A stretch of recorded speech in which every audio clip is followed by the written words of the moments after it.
ওয়ালাকুম ফিহা মা তাশতাহি আনফুসুকুম ওয়ালাকুম ফিহা মা তাদউন নুজুলাম মিন গফুরির রহিম। আল্লাহ আমাদেরকে জানিয়ে দেন, শুধুমাত্র মুখে যাই বলবে, যাই দাবি করবে তাই নয়, অন্তরে মনে মনে যেইটা উদয় হবে, উদয় হইতে দেরি তার সামনে মেহমানের দস্তরখানে হাজির হইতে দেরি না। বলি আল্লাহু আকবার। বিসমিল্লাহির রহমানির রহিম। কোরআন প্রেমী ভাইয়েরা রয়েছেন, অনেক জাকিরিন শাকিরিন রয়েছেন, সাদা দাড়িওয়ালা মুরব্বীরা রয়েছেন, যারা দোয়া করলে আল্লাহ তাদের দোয়া ফেরত দিতে নিজেই লজ্জাবোধ করেন। মাসুম বাচ্চারা রয়েছেন, দ্বীনের জন্য নিবেদিত, দ্বীনের জন্য জীবন দেওয়ার জন্য তৈয়ার যুবক ভাইয়েরা রয়েছেন। আমিনের আওয়াজটা তো মুসলমানের হওয়ার মতো হওয়া দরকার। একটু আন্তরিকতা নিয়ে বলে আমিন, আরও মহব্বতে বলি আমিন। প্রিয় সুধী, যেহেতু খুব কম সময় কথা বলবো, একটু সাথে থাকতে রাজি আছেন না ইনশাআল্লাহ? আচ্ছা, একটা ফজিলত বলে কথাটা শুরু করি। যেহেতু আমার আলোচ্য বিষয় নির্ধারিত হয়েছে জান্নাত এবং জাহান্নাম,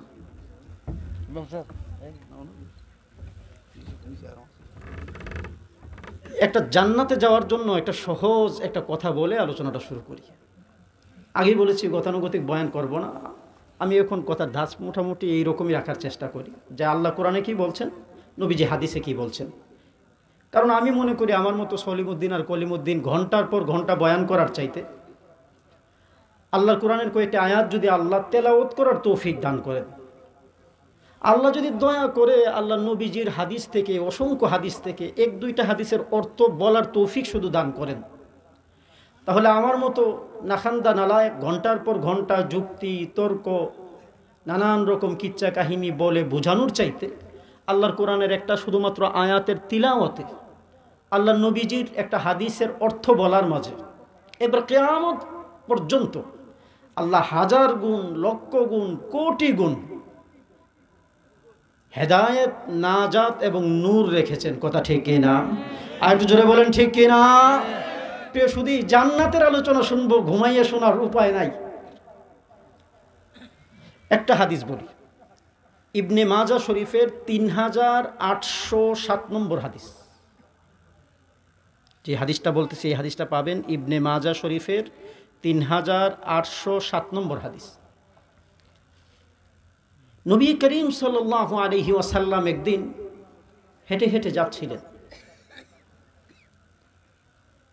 যাওয়ার সময় খেয়াল করলেন নবীজির প্রিয় সাহাবী,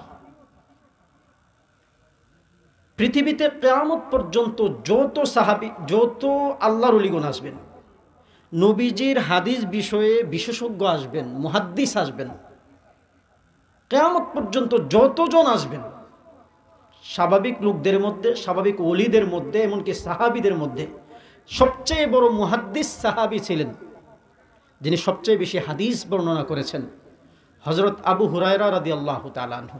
নবীজি দেখেন আবু হুরায়রা রাদিয়াল্লাহু তাআলা আনহু গাছের চারা রোপণ করছেন। গাছের চারা, আম গাছ, জাম গাছ, কত গাছ আমরা রোপণ করি, চারা লাগাই। নবী করিম সাল্লাল্লাহু আলাইহি ওয়াসাল্লাম আবু হুরায়রা রাদিয়াল্লাহু তাআলা আনহুকে জিজ্ঞেস করলেন, ও আবু হুরায়রা, তুমি কি এর চেয়েও উত্তম চারা রোপণ করতে চাও? তিনি বললেন, হ্যাঁ ইয়া রাসূলুল্লাহ। দেখেন নবীজি গাছের চারা রোপণ করতে শিখাচ্ছেন। জীবনে আর কোনোদিন আসবো কিনা জানি না, কিন্তু নবীজি কোন গাছের চারা কিভাবে লাগাইতে হয় নবীজি শিখিয়েছেন, এটা আজকে বলে যাই। নবীজি বললেন, তুমি যদি এর চেয়ে উত্তম চারা রোপণ করতে চাও, তাহলে তুমি একটা বাক্য বলো, একটা বাক্য। যদি এই একটা বাক্য বলো, তাহলে এই গাছের চারা রোপণের চাইতেও উত্তম চারা, উত্তম গাছ তুমি লাগাতে পারবে। কি বাক্য? সুবহানাল্লাহি ওয়ালহামদুলিল্লাহি ওয়ালা ইলাহা ইল্লাল্লাহু আল্লাহু আকবার। এখানে নবীজি 4টা তসবিহ বলেছেন। একটা হচ্ছে সুবহানাল্লাহ, আমরা পারি না? আর একটু আস্তে বলেন। এরপরে বললেন আলহামদুলিল্লাহ, এরপরে বললেন লা ইলাহা ইল্লাল্লাহ, এরপরে বললেন আল্লাহু আকবার। সহজ না কঠিন? আর একটু জোরে বলেন, আর একটু মহব্বতে বলেন, জোরে বলে আল্লাহু আকবার। নবীজি বলেন এই যে কষ্ট করে একবার বললেন, একবার মাত্র বললেন, লাভ হবে কি? নবীজি বলেন তুমি শুধু একবার একটা তাসবিহ পড়বা। এই হাদিসে তো পুরা লাইনটা বললেন, 4টা তাসবিহ বললেন। নবীজি বলেন কেউ যদি একবার শুধুমাত্র আল্লাহরে খুশি করার জন্য একবার শুধু সুবহানাল্লাহ পড়ে। কি পড়ে ভাই? জোরে বলেন, কি পড়ে? নবী বলেন সে সুবহানাল্লাহ পড়তে দেরি, তার নামে জান্নাতের মধ্যে একটা গাছ লাগাতে দেরি হয় না। আর মহব্বতে, আচ্ছা গাছ সম্পর্কে নবীজি বলেন, আপনি মনে করতেছেন গাছ গাছ গাছ লাগাই আমি কি করব? নবীজি আরেক হাদিসে বলেন ইন্না ফিল জান্নাতি লাশাজারাতান, জান্নাতের গাছ কিন্তু দুনিয়ার গাছের মতো হবে না।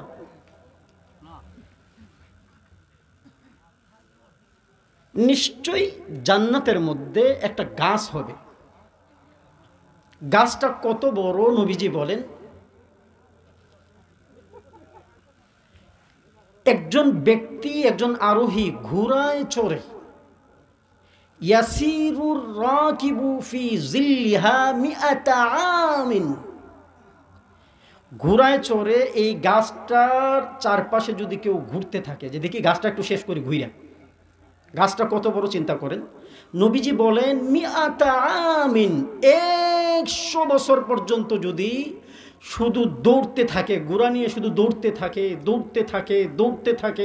থাকে, ওই যে দুনিয়ায় মাত্র একবার আল্লাহরে ডাকার বদৌলতে, একবার সুবহানাল্লাহ বলার বদৌলতে, একবার আলহামদুলিল্লাহ বলার বদৌলতে, একবার আল্লাহু আকবার বলার বদৌলতে, আল্লাহ যে এই বান্দার জন্য, নোয়াগাঁও এলাকার একজন মুসলমানের জন্য, পুখরা এলাকার একজন মুসলমানের জন্য, চরগাঁও এলাকার একজন মুসলমানের জন্য আল্লাহ যে জান্নাতের মধ্যে একটা গাছ রিজার্ভ করে রেখেছেন, আল্লাহর নবী বলেন এই গাছটা দুনিয়ার সাধারণ গাছের মতো হবে না।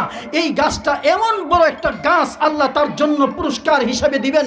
এই গাছটা 100 বছর পর্যন্ত একজন মানুষ ঘোড়া নিয়ে দৌড়াতে থাকবে। আল্লাহর নবী বলেন লা ইয়াকতাউহা, 100 বছর পেরিয়ে যাবে, জান্নাতে এই মানুষের গাছটা দৌড়ে শেষ করতে পারবে না। বলে আল্লাহু আকবার। আল্লাহ ছোট গাছ দিবেন না বড় গাছ? আরো জোরে বলেন। আমার বন্ধুগণ, জান্নাতি গাছের মালিক হয়ে গেলেন কত সহজে। নবী বলেন এই গাছটার নাম হবে তুবা বৃক্ষ, তুবা গাছ। এক হাদিসে নবীজি বলেন, আপনার মনে প্রশ্ন জাগতে পারে যে জান্নাতের গাছটা কেমন হবে। প্রিয় ভাই, যেহেতু সময় কম, আমি গতানুগতিক বয়ান করতে পারবো না। আমি শুধুমাত্র মৌলিক কথাগুলো কোরআন থেকে এবং হাদিস থেকে মূল কথাগুলো বলে যাব। ভবিষ্যতে কোনোদিন আসলে একবারে সিরিয়ালি বলার চেষ্টা করব। আজকে শুধুমাত্র একবারে মৌলিক ধারণা আমি আমার ভাইদের সাথে একটু মুজাকারা করতেছি, আলোচনা করতেছি। আল্লাহর নবী বলেন জান্নাতি গাছ দুনিয়ার স্বাভাবিক গাছের মতো হবে না। জান্নাতি গাছ হবে, জান্নাতি গাছের যে শিকড়টা হবে, যে কাণ্ডটা হবে, এই গাছের কাণ্ডটা, এই শিকড়টা হবে স্বর্ণের তৈরি। একটু আসতে বলি সুবহানাল্লাহ। আপনারা চিন্তা করতেছেন কি রে হুজুরে প্রথমে সেই গাছের মালিক বানায়? আগে না বাড়িঘর দরকার, আগে বাজার হাট দরকার, দোকানপাট দরকার, খাওয়া দরকার, তারপর ঘুমানো দরকার, পোশাক দরকার, এরপরে না গাছ। আসেন দেখি আল্লাহ কি কি দিবেন। প্রিয় সুধী, আল্লাহ পবিত্র কোরআনুল কারীমে আমাদেরকে জানিয়ে দিয়েছেন জান্নাতে যে যাবেন নবীজিকে জিজ্ঞেস করা হলো, ইয়া রাসূলুল্লাহ, ইয়া হাবিবাল্লাহ, জান্নাতটা কিসের তৈরি? জান্নাতে যে আমাদেরকে বাড়ি দেওয়া হবে, জান্নাতে যে আমাদেরকে ঘর দেওয়া হবে, আমাদের এরিয়ার যে ওয়ালটা হবে, ওয়ালটা কিসের তৈরি? ও আমার বন্ধুগণ, এইখানে আমরা বসেছি, এটা কাপড়ের তৈরি। আপনি ঘরে যাবেন, সর্বোচ্চ সনের তৈরি হবে, মাটির তৈরি হবে, টিনের তৈরি হবে, পাকার তৈরি হবে, ওয়ালের তৈরি হবে, টাইলসের তৈরি হবে, মোজাইকের তৈরি হবে, বিল্ডিংয়ের নির্মাণ হবে। কিন্তু জান্নাতের বাড়ি এমন সুন্দর বাড়ি, জান্নাতের বাড়ি সাজানোর জন্য এই রকম লাইটিংয়ের প্রয়োজন হবে না। লাইট থাকবে, লাইট থাকবে, লাইট থাকবে না তা না, কিন্তু জান্নাতের বাড়ি সাজানোর জন্য আল্লাহ জান্নাতের বাড়িকে কিভাবে তৈরি করবেন, আল্লাহর নবী সাল্লাল্লাহু আলাইহি ওয়াসাল্লাম এক হাদিসের মধ্যে বলেছেন, লাবিনাতুম মিন যাহাবিন ওয়া লাবিনাতুম মিন ফিদ্দাতিন ওয়া মিলাতুহা আল আসফার। নবীজি বলেন, জান্নাতের বাড়ির ওয়ালটা নির্মাণ হবে, দেওয়ালটা নির্মাণ হবে, জান্নাতের ঘরটা নির্মাণ হবে লাবিনাতুম মিন যাহাবিন, একটা ইট হবে স্বর্ণের, আরেকটা ইট হবে রূপার, একটা ইট হবে স্বর্ণের, আরেকটা ইট হবে রূপার, একটা ইট হবে স্বর্ণের, আরেকটা ইট হবে রূপার। শুধুমাত্র তাই নয়, অমিলা তোহা, এই দুইটারে মিলানোর জন্য যে সিমেন্ট ব্যবহার করতে হবে এইটা স্বাভাবিক হবে না। আল্লাহর রাসূল সাল্লাল্লাহু আলাইহি ওয়াসাল্লাম বলেন, এইটা হবে আল মিস্ক, এটা হবে মিস্কে আম্বরের তৈরি, ঘ্রাণ বের হতে থাকবে।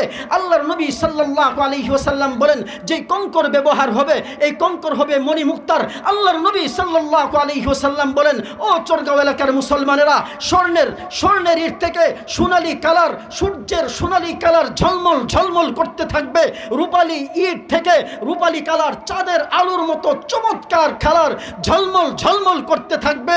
মানুষ দেখবে, হারে দুনিয়ায় কত লাইটিং দেখলাম, দুনিয়ায় কত সুন্দর বাড়ি দেখলাম, দুনিয়ায় কত সুন্দর ঘর দেখলাম, কিন্তু স্বর্ণ রূপার তৈরি মিশকে আম্বরের ঘ্রাণ বের হয়, একবারে হীরা মণিমুক্তা পান্না থেকে ঝকমক ঝকমক করতেছে। এইরকম কোন সুন্দর বাড়ি তো জীবনে কোনোদিন দেখি নাই। আল্লাহর নবী বলেন, শুধু কষ্ট করে জান্নাতে ঢুকতে দেরি, আল্লাহ আপনাকে এইরকম বাড়ি দিতে দেরি না। বলে আল্লাহু আকবার। জান্নাতে গেলে লাভ আছে না নাই? আরো জোরে বলেন, আছে না নাই? যেতে হলে তো দরজার দরকার। দরজাটা কিসের হবে? নবীজি বলেন, দরজাটাও স্বর্ণের হবে। আগে আমরা গাছের কথা শুনেছিলাম, সাকুহা ইল্লা মিন যাহাবিন, গাছের যে কাণ্ডটা, শিকড়টা, ওইটাও হবে স্বর্ণের। বেচারা যেখানে থাকবে এটা তো স্বর্ণের দিবেন, স্বর্ণের হবে। একটা মজার কথা আজকে আপনাদেরকে বলে যাই। আগেই বলেছি যে আমি আমার মুসলিম ভাইদের সাথে একটু মুজাকারা করব, কিছু তো এখান থেকে নিয়ে যাওয়া দরকার। জান্নাতের গেটের মধ্যে কি লেখা থাকবে? আল্লাহর নবী মেরাজ থেকে এসে 3টা কথা বলেছিলেন, এর মধ্যে একটা আজকে বলে যাই। জান্নাতের গেটের মধ্যে, দরজার মধ্যে একটা কথা লেখা থাকবে, ও আল্লাহর বান্দা, যে ব্যক্তি আল্লাহরে খুশি করার জন্য কাউরে 1 টাকা দান করবে। কয় টাকা?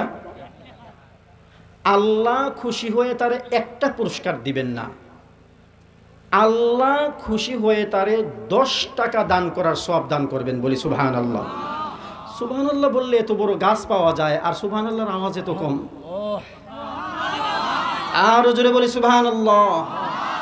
আমার বন্ধুগণ, যেই আল্লাহ আমাকে জবান দিয়েছেন, যেই আল্লাহ আমাকে মুখ দিয়েছেন, যেই আল্লাহ আমাকে কথা বলার শক্তি দিয়েছেন, যেই আল্লাহ আমাকে বুবা করে বানান নাই, একটু আগে বললাম গলায় কাঁঠা লেগেছে, কি যে একটা অসুবিধা, কি যে একটা কষ্ট, কি যে একটা ভয়। আল্লাহ যদি চাইতেন কাঁটাটা এখন বের নাও হতে পারতো। আল্লাহ যদি চাইতেন, যে শুনলাম আপনাদের যে কৃতি সন্তান আমাদের বড় ভাই বয়ান করে গিয়েছেন, তার অপারেশন করতে হয়েছে গলা। আল্লাহ যে আপনাকে সুস্থ রেখেছেন, এখনো কথা বলার তৌফিক দিয়েছেন, আপনি এই গলা দিয়ে, এই জবান দিয়ে, এই কথা বলার শক্তি দিয়ে জীবনে কত নেতার পিছনে স্লোগান দিলেন, জীবনে কত লিডারকে ডাকলেন, জীবনে নিজের মাকে কতবার মা বলে ডাক দিলেন, জীবনে কতবার নিজের বাবাকে বাবা বলে ডাক দিয়ে খুশি করলেন, নিজের সন্তানকে, নিজের স্ত্রীকে কতবার আদর করে ডাক দিলেন। কিন্তু আল্লাহ বলেন, ও বান্দা, নিজের বন্ধুদেরকে বন্ধু বলে ডাক দিস, নিজের আত্মীয়কে আত্মীয় বলে ডাক দিস, করিস, নিজের মা বাবাকে খুশি করিস, আমার দেওয়া জবান দিয়ে জীবনে কত ভালো কথা মন্দ কথা বললি, অথচ দুনিয়ার কাউকে দেখানোর জন্য না, শুধুমাত্র আমি আল্লাহরে খুশি করার জন্য। জীবনে যদি কেউ একদিন শুধুমাত্র আমি আল্লাহর জন্য, কাউরে দেখানোর জন্য না, আমি আল্লাহরে খুশি করার জন্য একদিন শুধু ডাক দে, আমি তারে বলি, ও বান্দা আমারে ডাকো কেন? বলি আল্লাহু আকবার। আমার বন্ধুগণ, কার কোন জিনিসটা উসিলা হয়ে যাবে মারা যাওয়ার পর?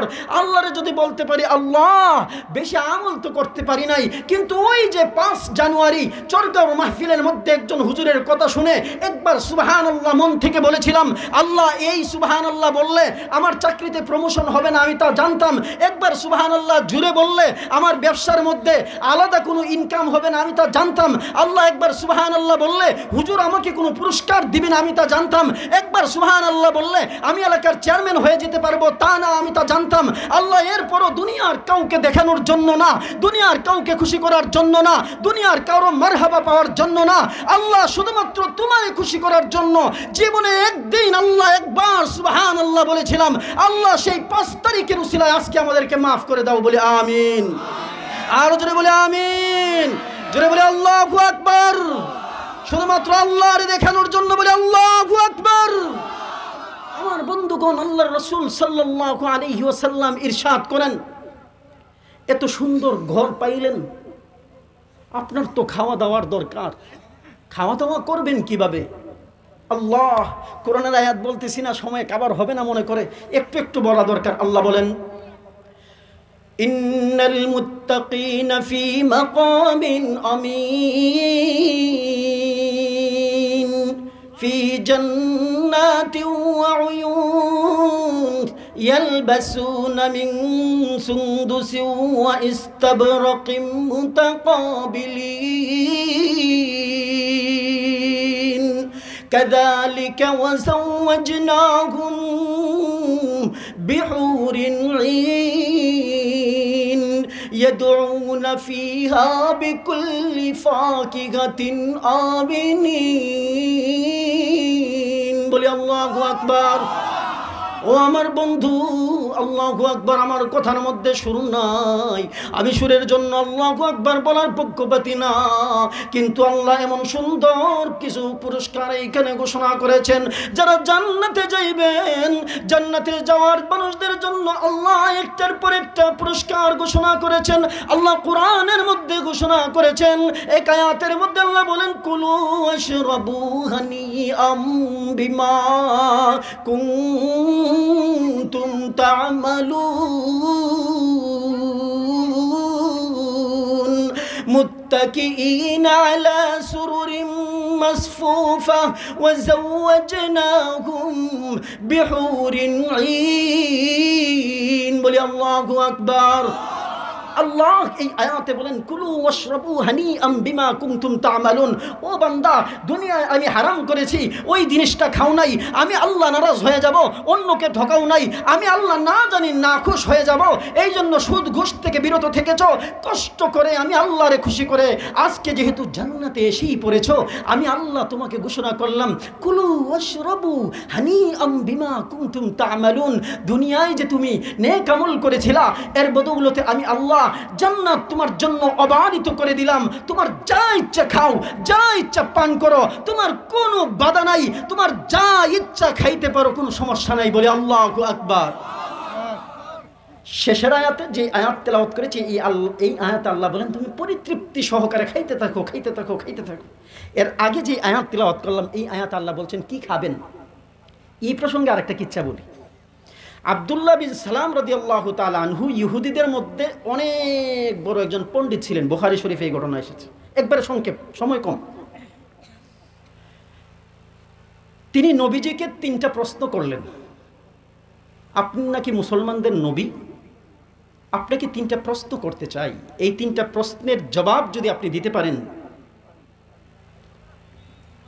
তাহলে বুঝবো আপনি সত্য নবী। 2 রকমের রেওয়ায়াত আছে। এখন যে রেওয়ায়াতটা বলবো এটা জান্নাত জাহান্নামের সাথে সম্পৃক্ত, এই জন্য এই রেওয়ায়াতটা বলবো। বুখারী শরীফে এসেছে। 1 নম্বর প্রশ্ন, শুনেছি আপনি মুসলমানদের নবী, নবীরা তো অনেক কথা সাধারণ মানুষ যা জানে না এটা এরা আল্লাহর পক্ষ থেকে জানতে পারেন। আমি যেহেতু অমুসলিমদের পণ্ডিত, ইহুদি পণ্ডিত, আমাদের কিতাবে লেখা আছে আনকমন কিছু কথা, আপনি তো এগুলো জানার কথা না। স্বাভাবিকভাবে আপনি যেহেতু উম্মি নবী, দুনিয়ার কোনো স্কুল কলেজ মাদ্রাসায় আপনি আলাদাভাবে ভর্তি হন নাই, এটা নবীর মুজিজা। নবীরে আল্লাহ কোনো মাদ্রাসায় কোনো স্কুলে আলাদাভাবে কারো ছাত্র বানান নাই, একাডেমিক এই সিস্টেমে পড়ালেখা করেন নাই, কিন্তু আল্লাহ এমন শিক্ষা নবীজিকে দিয়েছেন। নবীজি বলেন ইন্নামা বুইস্তু মুআল্লিমান, পৃথিবীর জন্য আমি শিক্ষক হিসাবে এসেছি বলে। আল্লাহু আকবার। আপনাকে আমি 3টা প্রশ্ন করতে চাই। একটা প্রশ্ন হচ্ছে, আচ্ছা বলুন তো দেখি, কিয়ামতের বড় আলামতগুলোর মধ্যে সর্বপ্রথম আলামত কোনটা? যে বড় বড় আলামত দেখলে বোঝা যাবে কিয়ামত চলে এসেছে, এর মধ্যে একবার ফার্স্ট কাতারে থাকবে এইরকম একটা আলামত বলে। 2 নম্বর প্রশ্ন, জান্নাতের মধ্যে আল্লাহ মানুষদেরকে যে মেহমানদারি করবেন, জান্নাতে তো সব কিছুই খাওয়াবেন, সর্বপ্রথম আল্লাহ তার জান্নাতি মেহমানদেরকে কি দিয়ে আপ্যায়ন করবেন, প্রথম কি খেতে দিবেন? জানার দরকার আছে না নাই? 3 নম্বর, আশ্চর্য আশ্চর্য প্রশ্ন, এগুলো যদি বলতে পারতাম, যদি সময়ে খাবার হতো আপনাদের ভালো লাগতো, আজকে সেই সময় হবে না। 3 নম্বর প্রশ্ন, আচ্ছা বলেন তো দেখি, একই মা বাবার ঘরে জন্ম নেয়, এক ভাই হয় বাবার মতো, আরেক ভাই হয় মায়ের মতো। নবীজিকে জিজ্ঞেস করতেছেন আব্দুল্লাহ ইবনে সালাম রাদিয়াল্লাহু তাআলা আনহু, আপনি যদি সত্যিই নবী হয়ে থাকেন, আপনি বলুন তো দেখি, যে এক ছেলে হলো বাবার আকৃতির, আরেক ছেলেরে দেখলে মায়ের কথা মনে পড়ে, একজন বাবার সিস্টেমে হয় আরেকজন মায়ের সিস্টেমে গঠনটা হয়, কোন কারণে ছেলে বাবার সিস্টেমে হয়, কোন কারণে ছেলে মায়ের গঠন আকৃতিতে হয়? আশ্চর্য প্রশ্ন। ওই সময় তো এরকম বিজ্ঞান ছিল না, এইরকম ডিএনএ টেস্ট ছিল না, এইরকম ল্যাব ছিল না। আমার নবী সাল্লাল্লাহু আলাইহি ওয়াসাল্লাম একটু চুপ করে থাকলেন, যে একটু বসো। কিছুক্ষণ পর নবীজি বললেন, আল্লাহর পক্ষ থেকে জিব্রাইল এসে এইমাত্র এই 3টা প্রশ্নের জবাব আমাকে দিয়ে গিয়েছেন বলে। আল্লাহু আকবার। কোন নবী পাইলাম, কোন নবীর কারণে এত সম্মান? সারা পৃথিবীর বিজ্ঞান যেখানে ফেল, সারা পৃথিবীর চিকিৎসা বিজ্ঞান যেখানে ফেল, সারা পৃথিবীর ইঞ্জিনিয়ার যেখানে ব্যর্থ, আল্লাহর নবী মুহূর্তের মধ্যে আল্লাহর পক্ষ থেকে জেনে জেনে চমৎকার চমৎকার আশ্চর্য আশ্চর্য জবাব আমাদেরকে জানিয়ে দিতেন। নবীজি বললেন, 1 নম্বর প্রশ্নের জবাব হচ্ছে, আপনারা যেহেতু হবিগঞ্জের মানুষ, মিরপুরি হুজুরের এলাকার মানুষ, মুহাদ্দিসে হবিগঞ্জের এলাকার মানুষ, আপনারা এইগুলো মোটামুটি জানার কথা সচেতন মুসলমান হিসাবে। কারণ আমার জানা মতে মিরপুরি হুজুর খুব ভালো তাফসির করেন, বিশেষভাবে অনেক বড় মুফাসসির, সব বিষয় সুন্দর বয়ান করেন, বিশেষভাবে পর্দা এবং কিয়ামত এই 2টা বিষয়ে হুজুর খুব চমৎকার আলোচনা করেন বাংলাদেশের মধ্যে। কথা ঠিক না বেটি? মুহাদ্দিসে হবিগঞ্জি রহমতুল্লাহি আলাইহি একবারে শুধু বাংলাদেশের না, উপমহাদেশের শ্রেষ্ঠ আলেম ছিলেন। কিয়ামতের বিভীষিকা নিয়ে চমৎকার আলোচনা করতেন। আপনারা সচেতন মুসলমান হিসাবে এগুলো আপনারা জানেন, মুজাকারার নিয়তে বলতেছি। নবীজি বললেন, যেই আলামতগুলো দেখলে বোঝা যাবে কিয়ামত একবারে চলে এসেছে, বড় আলামতগুলোর মধ্যে তুমি যে জানতে চেয়েছো এর জবাব হচ্ছে, শুরুর দিকের বড় আলামত হচ্ছে একটা আগুন দেখা দিবে। আগুন, এই আগুনে মানুষের দৌড়াইয়া পূর্ব দিক থেকে নিয়ে পশ্চিম দিকে নিয়ে যাবে। যখন এইভাবে দৌড়াইতে থাকবে তখন মনে হবে আহারে সময় তো শেষ, সামনে মনে হয় পৃথিবী ধ্বংস হয়ে যাবে বলে। আল্লাহু আকবার। 2 নম্বর প্রশ্নের জবাব। 2 নম্বর প্রশ্নটা কি ছিল? 2 নম্বর প্রশ্নটা ছিল, আপনি যদি সত্যিই নবী হয়ে থাকেন তাহলে বলেন তো দেখি, জান্নাতে গেলে আল্লাহ সর্বপ্রথম কি খাওয়াবেন, কি দিয়ে মেহমানদারি করবেন? এই কথাটা বলার জন্য ঘটনাটা বললাম। আল্লাহর নবী এর জবাবে বললেন, জান্নাতে গেলে পরে একজন মানুষরে আল্লাহ সর্বপ্রথম মেহমানদারি করবেন মাছের অতিরিক্ত কলিজা দ্বারা। মাছের অতিরিক্ত কলিজা দ্বারা। মাছের কলিজা খাওয়ার দরকার আছে না নাই? আরো জোরে বলেন, আছে না নাই? যেই আয়াতে কারীমা আমি আপনাদের সামনে তেলাওয়াত করলাম, ওই আয়াতে আল্লাহ বলেন ওয়ালাহমি তাইরিম মিম্মা ইয়াশতাহুন। আল্লাহ এই আয়াতে আমাদেরকে জানিয়েছেন তুমি যেই পাখির ইচ্ছা সেই পাখির গোশত দিয়ে মেহমানদারি করতে পারবা। মাছের গোশ, পাখির গোশ। আপনার মনে হতে পারে আহারে,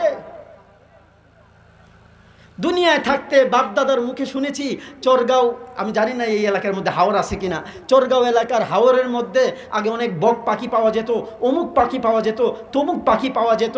আমাদের বাপদাদারা অনেক পাখি ধরে শিকার করে তারা খেয়েছেন। কিন্তু আমাদের সময়ে 2025-এর সময়ে এসে ওই সময়ে সরকার কর্তৃক দণ্ডনীয় অপরাধ হয়ে গিয়েছিল। ধরলেও লুকিয়ে ধরতে হতো, পাখি এইভাবে নিশ্চিন্তে ধরা যেত না। দুনিয়ায় পাখি খাইতে পারি নাই, অনেক বিপদ ছিল। জান্নাতে যেহেতু কষ্ট করে আসলামই, ওই যে উপর দিকে পাখি উড়ে উড়ে যাচ্ছে, উড়ে উড়ে যাচ্ছে। জান্নাতি পাখি তো দুনিয়ার পাখির মতো নয়। আরে যদি পাখিটা খাইতে পারতাম, বলে আল্লাহু আকবার। আল্লাহর নবী বলেন সে শুধু এই কথা চিন্তা করতে দেরি, তার বন্দুক বের করার দরকার পড়বে না, তীর বের করার দরকার পড়বে না, কষ্ট করে ধরার দরকার পড়বে না, কাউকে অর্ডার দেওয়ার দরকার পড়বে না। আল্লাহ জান্নাতকে এমনভাবে সাজিয়েছেন, চরগাঁও এলাকার যেই মানুষটা কষ্ট করে জান্নাতে এসে হাজির হয়েছে, আল্লাহর নবী বলেন সে কাউকে বলারও দরকার পড়বে না, দরখাস্ত দেওয়ার দরকার পড়বে না। সে শুধু চিন্তা করতে দেরি, তার সামনে ফেরেশতারা পাখির ভুনা নিয়ে হাজির হবে। ও আল্লাহর বান্দা, তোমার ভিতরে শুধু এসেছে আহারে যদি খেতে পারতাম, আল্লাহ তোমার জন্য পাখির বুনা পাঠিয়ে দিয়েছেন, বলে আল্লাহু আকবার। আল্লাহ কোরআন শরীফে বলেছেন ওয়ালাকুম ফিহা মা তাশতাহি আনফুসুকুম ওয়ালাকুম ফিহা মা তাদউন নুজুলাম মিন গফুরির রহিম। আল্লাহ আমাদেরকে জানিয়ে দেন শুধুমাত্র মুখে যাই বলবে, যাই দাবি করবে তাই নয়, অন্তরে মনে মনে যেইটা উদয় হবে, উদয় হইতে দেরি তার সামনে মেহমানের দস্তরখানে হাজির হইতে দেরি না, বলি আল্লাহু আকবার। কি খাবেন, কি খাবেন? আপনাদের মনে প্রশ্ন জাগবে যে হুজুর এত যে খাইমু, বাথরুম করব কোন জায়গায়? জান্নাত তো পবিত্র জায়গা, বাথরুম থাকবো নি? বাথরুম এক ভাই বলতেছেন থাকবে না, থাকবে না।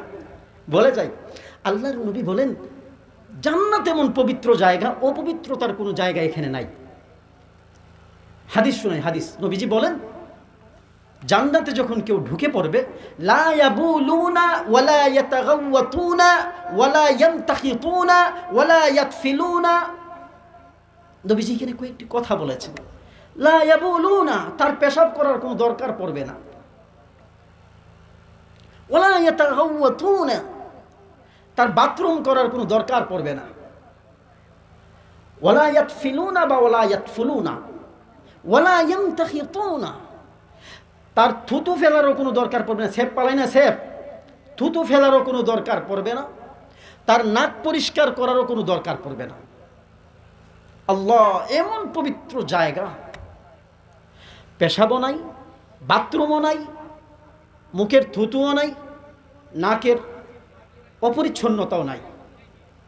সাহাবাই কেরাম অবাক হয়ে গেলেন, ইয়া রাসূলুল্লাহ এই যে এত খাওয়া খাবে, কখনো মাছের গোশ, মাছের কলিজা, কখনো পাখির খলিজা, কখনো ফল, কখনো এই কখনো সেই, মা বালু হাযিহি তাআম। অন্য হাদিসে এসেছে ইয়া রাসূলুল্লাহ এত যে খাইলো, খাবারটা কি হবে? খাবারটা কি হবে? নবীজি দুইটা কথা বলেছেন, ওসাউন, আরেকটা বলেছেন। নবীজি বলেন খাবারটা দুই সিস্টেমে হজম হবে। একটা হলো ঢেকুর দিবে, ঢেকুর, সে ঢেকুর দিতে দেরি, তার সব খাবার হজম হতে দেরি নাই, বলে আল্লাহু আকবার। এটা আগে বোঝা কঠিন ছিল। এখন যখন 7 আপের যুগ, অমুক ঠান্ডার যুগ, অমুক পানীয়র যুগ, অমুক মজুর যুগ, এখন আপনারা দেখবেন ঠান্ডা পানীয় খেলে, আমি ব্যক্তিগতভাবে এগুলো খেতে নিরুৎসাহিত করি, আমি নিজেও আগে খেতাম। এগুলো খেলে ক্ষতি আছে। আপনি পারলে সাদা পানি খান, স্বাভাবিক যে আমাদের টিউবওয়েলের পানি, এটা ভালো। সম্ভব হলে আপনি ডাবের পানি খান, এটা কত বড় নিয়ামত, কোনো ক্ষতি নাই। সম্ভব হলে একটু আখের রস খান, লেবুর শরবত খান, উপকারী। কিন্তু এই যে ঠান্ডা পানীয় যাই বলি, নানান রকম ক্ষতি আছে এগুলোর ভিতরে। তো না পেরে সমাজের কারণে অনেক সময় আমাদের খেতে হয়। তা খাবেন যখন, আপনারা দেখেছেন খাওয়ার পর একটা ঢেকুর উঠে হজমের জন্য, দেখেছি না দেখি নাই? আল্লাহর নবী বলেন জান্নাতি মানুষ শুধুমাত্র একটা ঢেকুর দিবে, সে যা খেয়েছে আল্লাহর কুদরতে সবগুলো হজম হয়ে যাবে। বলি আল্লাহু আকবার।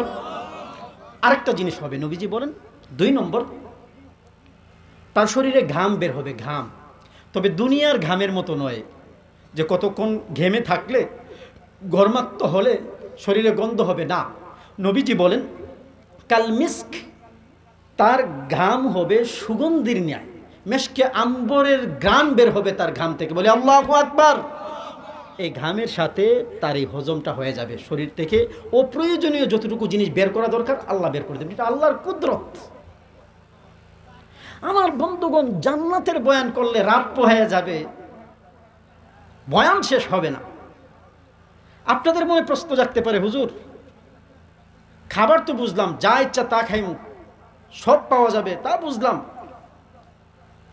কাপড় কি পরবো? কাপড় আল্লাহ তাও কোরআন শরীফের মধ্যে বলে দিয়েছেন, নবীজি হাদিসের মধ্যে বলেছেন ইউহাল্লাউনা ফীহা মিন আসাবিরা মিন যাহাবিন ওয়া লুলুআ ওয়া লিবাসুহুম ফীহা হারীর।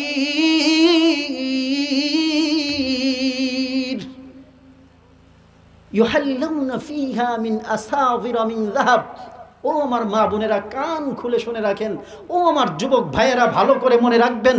আল্লাহ তার কোরআনের জায়গায় জায়গায় জানিয়ে দিয়েছেন ইউহাল্লাউনা ফীহা মিন আসাবিরা মিন যাহাব ওয়া লুলুআ।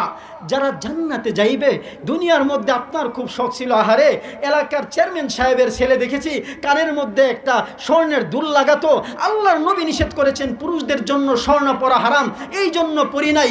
আহারে এলাকার মেম্বার সাহেবের ছেলে দেখেছি বিদেশ থেকে আসার পর তার গলার মধ্যে স্বর্ণের চেইন থাকতো, হুজুররা না করেছিল, এই জন্য পরি নাই। আহারে এমপি সাহেবের ছেলে দেখেছি হাতের মধ্যে স্বর্ণের ব্রেসলাইট লাগাতো, হুজুররা না করেছে, আল্লাহ হারাম করেছেন, এই জন্য পরি নাই। আল্লাহর কসম করে বলে যাই, আল্লাহ কোরআন শরীফের এই আয়াতের মধ্যে বলেছেন কয় দিনার, মাত্র 20 বছর, 30 বছর, 40 বছর, 50 বছরের জিন্দেগি, মরলেই তো শেষ, মরলেই তো শেষ। একটু কষ্ট করে জান্নাতে গিয়ে দেখেন, আল্লাহ জানিয়ে দিয়েছেন ইউহাল্লাউনা ফীহা মিন আসাবিরা মিন যাহাব। ও আমার বান্দা, ও চরগাঁও এলাকার মুসলিম ভাই, যখন জান্নাতে যাইবেন আপনার জন্য আর হারাম থাকবে না। আল্লাহ জানিয়ে দিয়েছেন হাতের মধ্যে আল্লাহ আপনাকে স্বর্ণের ব্রেসলাইট পরাবেন। ও আমার মা বোনেরা, কত স্বর্ণ আপনার লাগে আল্লাহ আপনাকে দিবেন। ও আমার চরগাঁও এলাকার মুসলমানেরা, আপনাদের মনে প্রশ্ন জাগে, হুজুর জীবনে খুব শখ ছিল রেশমের কাপড় পরবো, রেশমের কাপড় হারাম শুনতে শুনতে শুনতে শুনতে রেশমের কাপড় যে কারে কয় এটা চিন্তামি না দুনিয়ার বুকে। আমরা জীবনে ভুলেও কোনোদিন এই হারাম কাজ করি নাই। আল্লাহ বলেছেন ওয়ালিবাসুহুম ফীহা হারীর। কষ্ট করে জান্নাতে যেহেতু চলেই এসেছো, এখন আর তোমার জন্য কোনো কিছু হারাম নাই। আমি আল্লাহ তোমার জন্য রেশমের কাপড়ের ব্যবস্থা করলাম। বলি আল্লাহু আকবার। মিন যাহাবি ওয়া লুলুআ। আপনার কাপড়ের মধ্যে স্বর্ণ লাগানো থাকবে, আপনার কাপড়ের মধ্যে মণিমুক্তা লাগানো থাকবে, আপনার কাপড়ের মধ্যে হীরা জহরত লাগানো থাকবে। ও আমার বন্ধুগণ, কেমনে যে বুঝাই, কেমনে যে বুঝাই, কেমনে বুঝাইলে আমাদের ভাইদেরকে জান্নাতে নেওয়াটা সহজ হবে। একটা ছোট ঘটনা বলি। একবার খাজা মঈনুদ্দিন চিশতি রহমতুল্লাহি আলাইহি, চিনেন তো? জোরে বলেন। খাজা মঈনুদ্দিন চিশতি রহমতুল্লাহি আলাইহির পীর খাজা উসমান হারুনি রহমতুল্লাহি আলাইহি একদিন তার মুরিদের বাড়িতে আসলেন, খাজা মঈনুদ্দিন চিশতির বাড়িতে এসে বললেন, বাজান তোমার কানে কানে একটা কথা বলি, একটা আশ্চর্য ঘোষণা আজকে তোমার আমি দিই। আগামীকালকে ফজরের নামাজ যে এই মসজিদে পড়বে, আমার পিছনে পড়বে, আল্লাহ আমাকে বিশেষভাবে জানিয়েছেন, অনেক বড় আল্লাহর ওলি তো, আল্লাহ আমাকে বিশেষভাবে জানিয়েছেন তার নামটা আল্লাহ জাহান্নামের খাতা থেকে কেটে দিবেন। আর একটু আসতে বলেন। নামাজ পড়লে না না পড়লে? আমাদের বর্তমান যুগের ভণ্ড ওলিরা বলল না, আমার পেছনে আসলে নামাজ রোজার দরকার নাই, এমনি আল্লাহ মাফ করে দিবেন। যাই হোক, ঘটনা যেটা বলা উদ্দেশ্য এটা খেয়াল করেন। তবে একটা শর্ত আছে, শর্তটা হলো এই কথাটা কাউরে জানানো যাবে না। যে এই কথাটা মানুষের জানিয়ে দিবে, কালকের এই ঘটনাটা যদি কেউ জানিয়ে দেয়, কালকে আমার পিছনে নামাজ পড়লে যে জাহান্নামের খাতা থেকে নাম কেটে যাবে, এই কথাটা যদি কেউ বলে দেয় কাউরে, তাইলে সে জাহান্নামে যাবে। আল্লাহর ওলি মানুষ তো, এদের ভিতরে তো উম্মদের দরদ ভরা। তিনি চিন্তা করলেন, আমার যদি জাহান্নামে যাইতেও হয়, আল্লাহর এরকম হাজার বান্দা যদি জাহান্নামের খাতা থেকে তাদের নামটা কাইটা যায়, আমি আল্লাহর কাছে মাফ চাই মনে। আমাদের হুসাইন আহমদ মাদানী রহমতুল্লাহ আলাইহি কখনো কখনো দোয়া করতেন, আল্লাহ মানুষকে কেমনে বুঝালে মানুষ জান্নাতের পথে আসবে বুঝি না। আয় আল্লাহ, শুধু পাউটা ধরা বাকি তাদেরকে জান্নাতের পথে আনার জন্য। আয় আল্লাহ, বড় মায়া লাগে। আওলাদের রাসূল তো নবীর ওয়ারিস তো, আল্লাহ দরকার হইলে আমার জাহান্নামে দিয়া হইলো, আমার এই ভাইদেরকে তুমি জান্নাতে দিয়ে দাও বলে। আল্লাহু আকবার। খাজা মঈনুদ্দিন চিশতি রহমতুল্লাহ আলাইহি তো অনেক বড় আল্লাহর ওলি। তিনি উস্তাদের খেদমত করলেন, ঘুম পাড়ালেন, বের হয়ে গেলেন। কথার কথা চরগাঁও এলাকায় বের হয়ে গেলেন। বের হয়ে একবারে ঘরে ঘরে ডাক দিয়ে হে ভাই, আব্দুল করিম ভাই ঘরে আসেন, একটা কথা শোনেন। একবারে দোকানে গিয়ে, ও দোকানদার ভাই ঘরে আসেন, একটা কথা শোনেন। কি ভাই, কি হলো? আমার পীর সাহেব বলেছেন আগামীকাল যদি আপনি একটু কষ্ট করে চরগাঁওয়ের কেন্দ্রীয় জামে মসজিদে ফজরের নামাজটা পড়েন, আল্লাহ নাকি আপনার নামটা জাহান্নামের খাতা থেকে নামটা কাইটা দেবেন। এইভাবে ঘরে ঘরে গিয়ে বলে বলে, দোকানে দোকানে মানুষের ডাক দিয়ে দিয়ে পুরা রাত দাওয়াতি কাজ করলেন। আবার তাহাজ্জুদের সময় তাড়াতাড়ি এসে উস্তাদের জন্য গরম পানি করলেন, পীর সাহেবের জন্য পানি ভরালেন, পীর সাহেবকে ডাক দিলেন, তাহাজ্জুদের জন্য জাগালেন। পীর সাহেব ফজরের নামাজের পর সালাম ফিরে দেখে সর্বনাশ, পুরা চরগাঁও এলাকার মাঠ ভরে গেছে মুসল্লিতে। তিনি অবাক হয়ে গেলেন, এই মঈনুদ্দিন, এত মানুষ কি প্রতিদিন হয়? তিনি তো ভয় পেয়ে গেলেন, না হুজুর প্রতিদিন হয় না, আজকে হয়েছে। আজকে কিভাবে হলো? হুজুর আপনি একটা সুসংবাদ দিয়েছিলেন, এই সুসংবাদটা আমি তাদের বাড়িতে দৌড়ে দৌড়ে রাতের ভিতর যত বেশি মানুষের কাছে পৌঁছানো সম্ভব আমি পৌঁছেছি, যে একটু কষ্ট করে কালকের নামাজটা এসে জামাতে পড়বা। তোমারে না করলাম। হুজুর আমি চিন্তা করেছি আমার ভাইদেরকে বাঁচানোর জন্য আমি কত চেষ্টা করেছি। আমার নবী দান মুবারক শহীদ করেছেন, আমার নবী ঢিল সহ্য করেছেন, রক্ত জড়িয়েছেন, কত কষ্ট করেছেন উম্মতরে বাঁচানোর জন্য। আমার তো একটা সহজ একটা বুদ্ধি পেয়েছি, একটা সিস্টেম পেয়েছি, আমি না হয়ে কষ্ট করব। আল্লাহর নবীর যদি একটু দয়া হয়, তার উম্মতদের মায়ায় যদি তিনি আমার জন্য একটু সুপারিশ করেন, আমি তো জান্নাতে যেতেও পারি। আল্লাহ যদি দয়া করে আমার চরগাঁও এলাকার মানুষদেরকে মাফ করে দেয়, এদেরকে জাহান্নাম থেকে বাঁচানোর জন্য হুজুর আমি এই কথাটা অমান্য করছেন। কিন্তু কারণটা কি? উস্তাদ খুশি হবেন না বেজার হবেন? আর একটু আসতে বলেন। এমন খুশি হলেন, দোয়া দিলেন, ও মঈনুদ্দিন চিশতি, যাও, তোমার উম্মতের জন্য এত দরদ, নবীর মায়ার উম্মতকে জাহান্নামের পথ থেকে বাঁচানোর জন্য এত দরদ, আমি উস্তাদ তোমার জন্য দোয়া দিয়ে দিলাম, আমি পীর, আমি ওলি তোমার জন্য দোয়া দিয়ে দিলাম। তুমি যেদিকে যাইবা সেদিকে আল্লাহর বান্দারা মুসলমান হইতে থাকবে। এই হিন্দু অধ্যুষিত এলাকায় তুমি দাওয়াত নিয়ে যাও, যেদিকে যাইবা সেদিকে মানুষ মুসলমান হইবে, যেদিকে যাইবা সেদিকে মানুষ দ্বীনের পথে আসতে থাকবে। ইতিহাস প্রমাণ করে সাম্প্রতিক কালে হযরত মঈনুদ্দিন চিশতি রহমতুল্লাহি আলাইহির হাতে যেই পরিমাণ হিন্দু মুসলমান হয়েছে, পৃথিবীর আর কোনো ওলির হাতে এত মানুষ মুসলমান হয় নাই। বলি আল্লাহু আকবার। আমার বন্ধুগণ, জান্নাত এমন দামি জায়গা, কেমনে বুঝাই, কোন দিকটা দিয়ে আপনাদেরকে বুঝাই? আল্লাহ শুনেন, দুনিয়ার মধ্যে মানুষের কিছু চাওয়া থাকে, এই চাওয়াগুলো দুনিয়ায় পুরোপুরি পূরণ হবার নয়। শুধু টাকা থাকলেই পূরণ হবে না। আপনি অসুস্থ হয়ে গিয়েছেন, সারা দুনিয়ার সমস্ত ওষুধ আপনি কিনতে পারবেন, কিন্তু আল্লাহ যদি সুস্থতা না দেন, সুস্থতা কি কিনা যায়? ওষুধ কিনা যায়, ডাক্তারের বাড়িতে আনা যায়, কিন্তু সুস্থতা কিনা যায় না। এটা আল্লাহর দান। আজকে গোশত রান্না হয়েছে, আমিও খাচ্ছি, আমার মাও খাচ্ছেন। আজকে ডাল রান্না হয়েছে, আমিও খাচ্ছি, আমার সন্তানও খাচ্ছে। একই বাজার থেকে আনা একই রকম তরকারি খেয়ে আমরা সময় পার করছি, কিন্তু আল্লাহর কি লীলা খেলা, একই পাতিলের খাবার খেয়ে দিন দিন একজন দিন দিন দুর্বল হচ্ছে, অসুস্থ হচ্ছে। একই পাতিলের একই রকম খাবার খেয়ে একজন দিন দিন সবল হচ্ছে, একজন দিন দিন যুবক হচ্ছে, একজন দিন দিন বৃদ্ধ হচ্ছে। কথা ঠিক না বেটি? আল্লাহ, বুঝা গেল শুধুমাত্র বড় বড় মাছ খেলেই আপনি খুব তরতাজা থাকবেন আর জীবনে বুড়া হবেন না, তা না। এটা আল্লাহর নিজাম, কিন্তু জান্নাতে গেলে এটা পাবেন। আল্লাহর নবী বলেন, আল্লাহ কোরআনেও বলেছেন, ওয়ানুদু আন তিলকুমুল জান্নাতু উরিসতুমুহা বিমা কুনতুম তা'মালুন।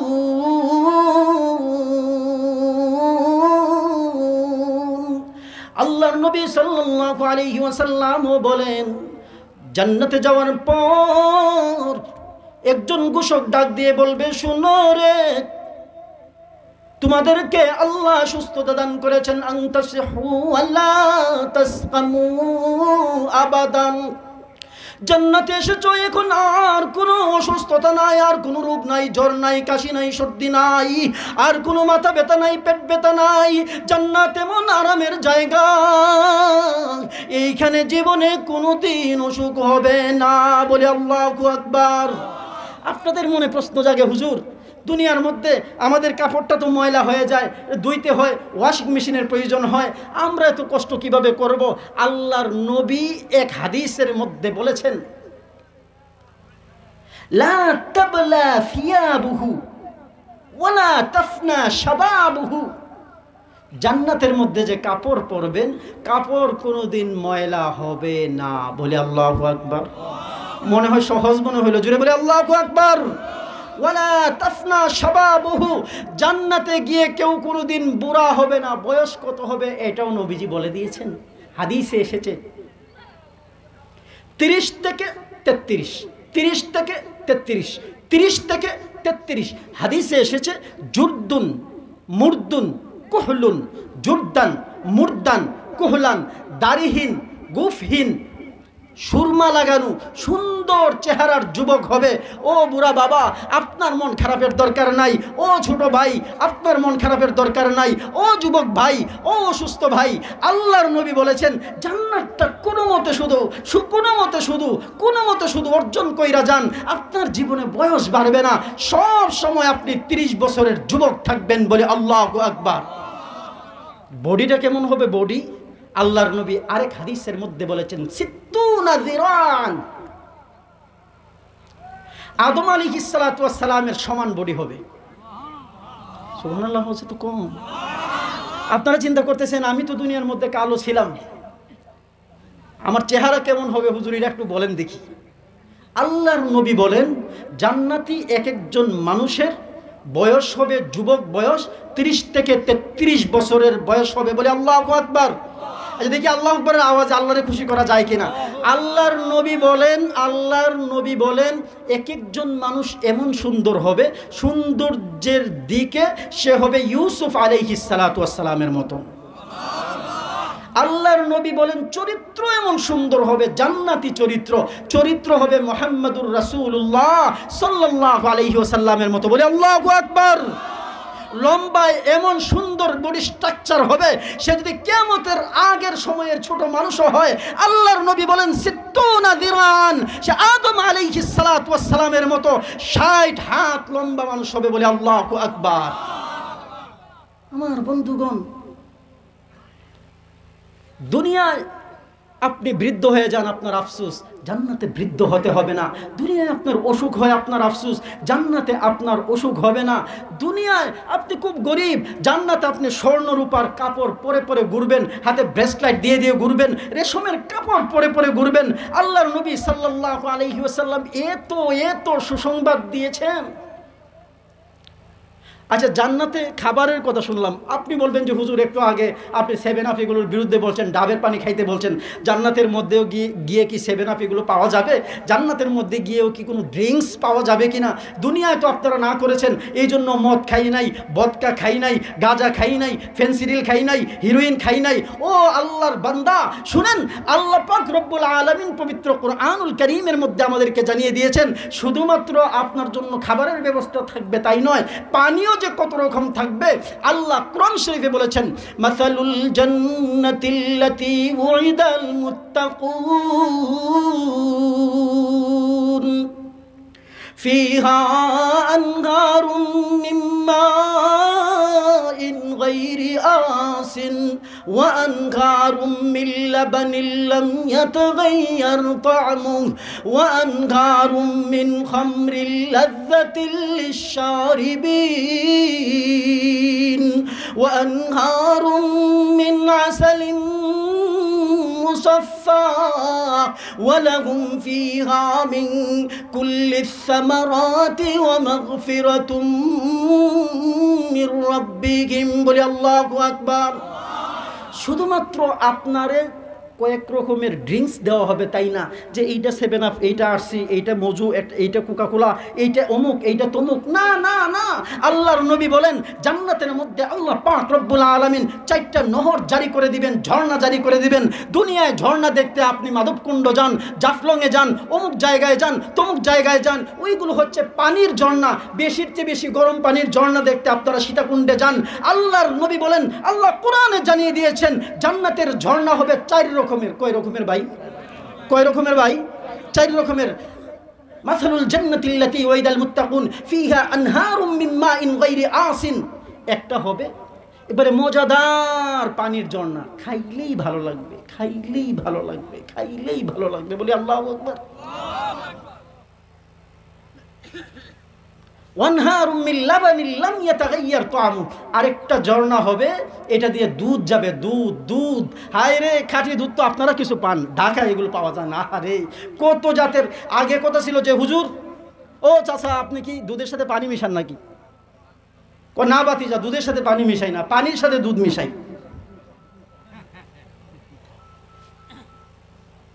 আমার বন্ধুগণ, একবারে দুধের নহর যাবে, দুধের নহর। আল্লাহ পরের আয়াতে বলেন শুধুমাত্র তাই নয়, আসালিম মুসাফফা, পরিশোধিত মধু যাবে, মধুর নহর। মধু, মধু, খাঁটি মধু পাইবেন কই? আল্লাহ বলেন আপনার জন্য শরাবের ব্যবস্থা থাকবে। দুনিয়ায় মদ থেকে দূরে রয়েছেন, আখিরাতে দুনিয়ার এই বাংলা মদ দেওয়া হবে না, আপনাকে শরাব দেওয়া হবে। ওই শরাব খেলে মাথাও ঘোরাবে না, মাতলামিও আসবে না, ভালো লাগবে, আনন্দ লাগবে। 4টা নহর আল্লাহ আপনাকে আল্লাহ 4টা নহরের, 4টা ঝর্ণার মালিক বানিয়ে দেবেন, বলে আল্লাহু আকবার। আরে ভাই, আপনার কাছে মনে হবে যে ঘরে থাকতে থাকতে তো আর ভালো লাগতেছে না, আচ্ছা একটু বাগানে আমরা পিকনিক করতে যাই, পিকনিক যাই, একটু তুফাতি খেম।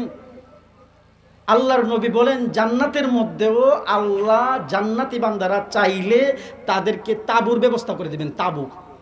এই যে এইভাবে আমরা এই বড় সামিয়ানাটা নিয়েছি মাহফিলের জন্য, ছোটো ছোটো তাঁবুটা নাই। আপনারা যারা আরবে গিয়েছেন এরা বেশি দেখেছেন। জান্নাতের তাঁবুটা কীরকম হবে? আল্লাহর নবী বলেন লাখাইমাতাম মিন লুলুআতিন ওয়াহিদাতিন মুজাওয়াফাতিন তুলুহা 60 মিলান।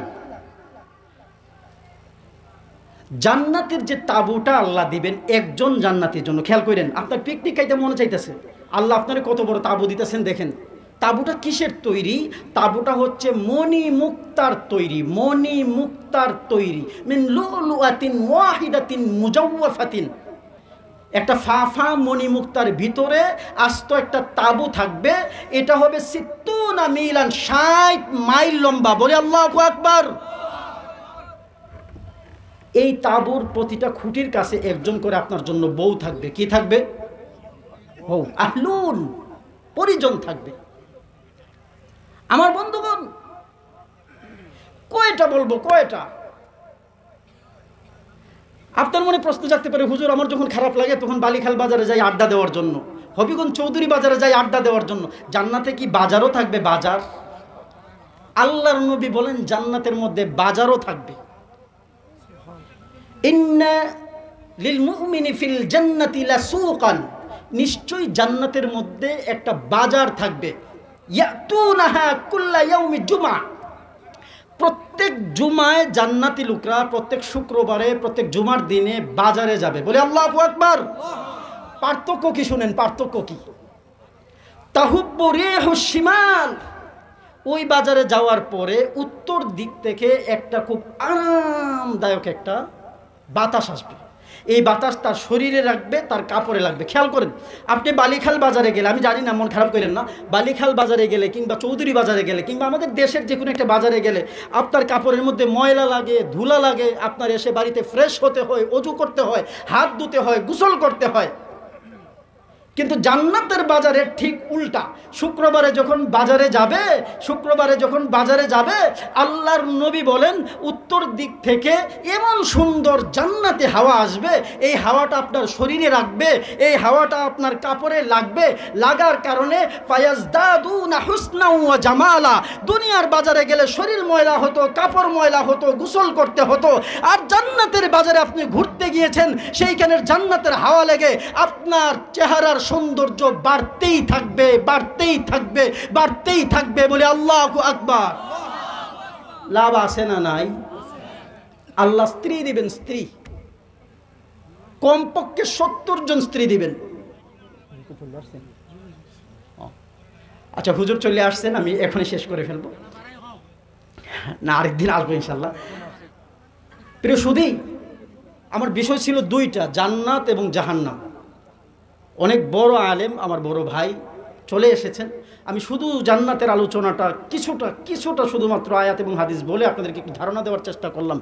শুধুমাত্র এই জিনিসটা বলে যাই, প্রিয় ভাই আমার, আল্লাহ যে জান্নাতটা আমাদের জন্য তৈয়ার করে রেখেছেন, একটু কষ্ট করে কোনো মতে যদি জান্নাতে যেতে পারি, আর কোনো চিন্তা থাকবে না, আর কোনো ভাবনা থাকবে না, আর কোনো অসুখ বিসুখ থাকবে না, শুধুমাত্র খাবেন, ফুর্তি করবেন, থাকবেন। আল্লাহ একটার জায়গায় 70টা ওয়াইফ দিবেন, স্ত্রী দিবেন। আমাদের মা বোনদের মন খারাপ করার দরকার নাই, তারা হবে সবার রানী। আমাদের ভাইয়েরা, আল্লাহ আপনার জন্য যেই জান্নাতটা তৈরি করে রেখেছেন, একটু বিশ্বাস করেন। মাত্রই কষ্ট কয়দিন করবেন? 20 বছর, 30 বছর, 40 বছর। এরপরে বোঝা যাবে নাস্তিকরা কই যায় আর আমরা কই যাই। সেই দিন আমরা তাকাবো। আল্লাহ কোরআনে বলেন, ওয়ানাদা আসহাবুল জান্নাতি আসহাবান নারি আন ক্বাদ ওয়াজাদনা মা ওয়া'আদানা রাব্বুনা